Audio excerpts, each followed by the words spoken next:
Nama Datuk K. Rajagopal bukanlah nama yang asing dalam arena bola sepak di negara kita, and boleh dikatakan beliau merupakan jurulatih terbaik yang pernah membimbing skuad Harimau Malaya, terutama ketika beliau membantu skuad AFF Suzuki pada tahun 2010 memenangi piala buat kali pertama untuk skuad Harimau Malaya.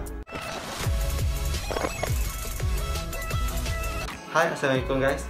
Terima kasih kerana masih lagi menonton channel Safi Mak Zain, and pada yang masih baru dalam channel ni boleh tekan subscribe sebagai tanda sokongan terhadap channel ini.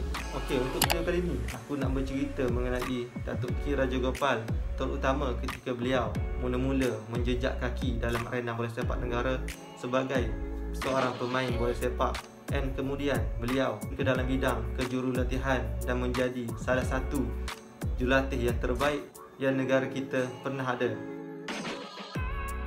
Nama K. Rajagopal tidaklah terlalu menyinar ketika beliau menjadi seorang player.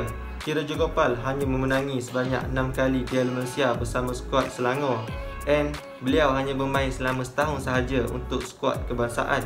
Beliau mula mencipta nama sebagai jurulatih and mula dikenali ramai selepas beliau mengendalikan pasukan Kelantan dan juga pasukan Selangor.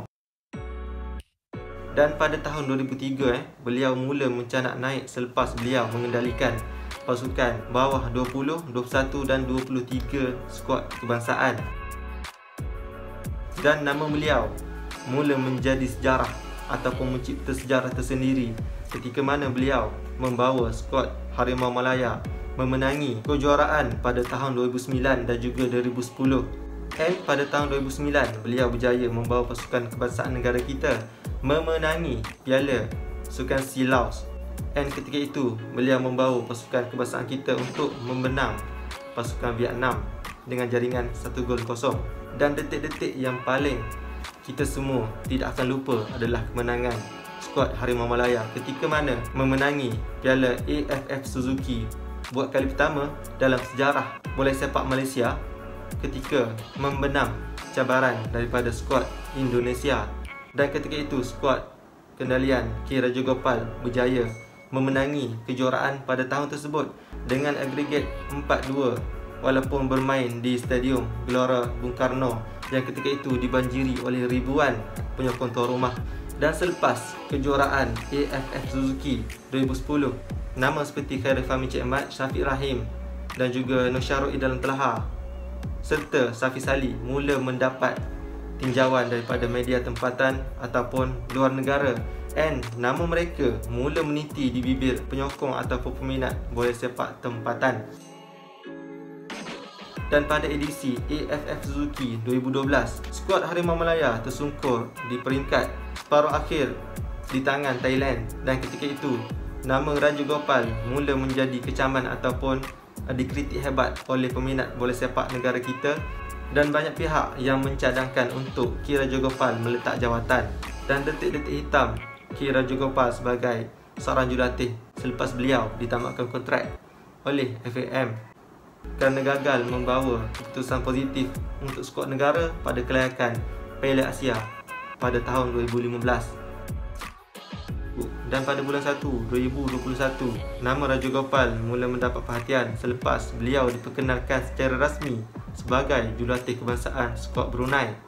Namun jodoh K. Rajagopal dengan skuad Brunei tidak panjang selepas beliau ditamatkan kontrak pada bulan 1 2022 walaupun kontrak masih berbaki setahun.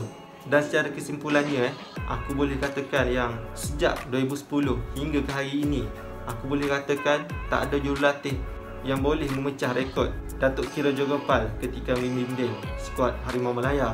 Dan sampai ketika ini pun pencapaian skuad negara kita di pentas AFF Suzuki tidak ada seberapa, dan boleh dikatakan nama Harimau Malaya bukanlah satu nama yang dibimbangkan dalam kejohanan AFF Suzuki ketika ini. Dan aku boleh katakan yang pencapaian Datuk K. Rajagopal bersama skuad negara pada level tersendiri, and bukan calang-calang untuk mana-mana jurulatih mencapai kejayaan yang pernah dilakar bersama skuad Harimau Malaya. Dan setakat itu sahaja video aku untuk kali ini, and insyaAllah aku akan upload lagi video yang lebih menarik untuk next content. Dan terus support aku dan pastikan tekan butang subscribe sebagai sokongan terhadap channel ini So, Assalamualaikum dan bye-bye.